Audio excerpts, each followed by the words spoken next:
Duty నుంచి ఇంటికి వెళ్తా అంటే ఇదిగో ఇట్లా కనిపించింది. వీటిలో ఎందుకు పెడతారో మీకు తెలుసా? మన పెద్దలు ఏం చెప్తారు, ఫర్ సపోజ్ ఇంట్లో ఒక వ్యక్తికి బాగాలేదు, ఫీవర్ లాంటివి వచ్చినప్పుడు హాస్పిటల్స్ కి తిప్పుతాం. ఏదో కారణం వల్ల హెల్త్ ఇష్యూ తొందరగా సెట్ అవ్వదు, తగినం పడ్డాడు అంటారు తెలుసా మీకు? స్థానికంగా ఉండే ఒక పెద్ద మనిషి నీ మీద ఎవరో కూర్చున్నారు, ఎవరికైనా చూపెట్టాలంటారు. ఇక మనోళ్ళు గాబర పడిపోయి దగ్గరలో ఉండే పలానా ఆయన చూస్తాడు కదా, చలో పోదాం పని తీసుకొని పోతాడు. ఆ పెద్ద ఆయన ఒక ముగ్గు పోసి ఒక నల్ల కోడి పెట్టి ఇవన్నీ పెట్టి ఇగో పలానా ఆయన నీ మీద కూర్చున్నాడు అని చెప్తాడు. ఇప్పుడు నేను ఎల్లగొడతా అని చెప్తాడు. చెప్పి వీపు మీద గట్టిగా 2 దెబ్బలు కొడతాడు. ఆ వ్యక్తి దయానికి స్పృహ తప్పి పడిపోతాడు. అప్పుడు మనం ఏమనుకుంటాం, మన మీద ఉన్నది వెళ్ళిపోయిందని అనుకుంటాం. కానీ నిజానికి మన భయాన్ని, మన అమాయకత్వాన్ని వాడు సొమ్ము చేసుకుంటాడు. ఇలాంటివి నమ్మి మంత్రాలు చేస్తున్నాడని భార్యాభర్తలను ఇద్దరిని కాల్చిన సందర్భం కూడా ఉన్నది.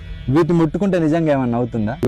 ఇది కొబ్బరికాయ, ఇందులో హెల్దీ ఫ్యాట్స్ ఉంటాయి, ఫైబర్ ఉంటుంది, డైజెషన్ కూడా మంచిది,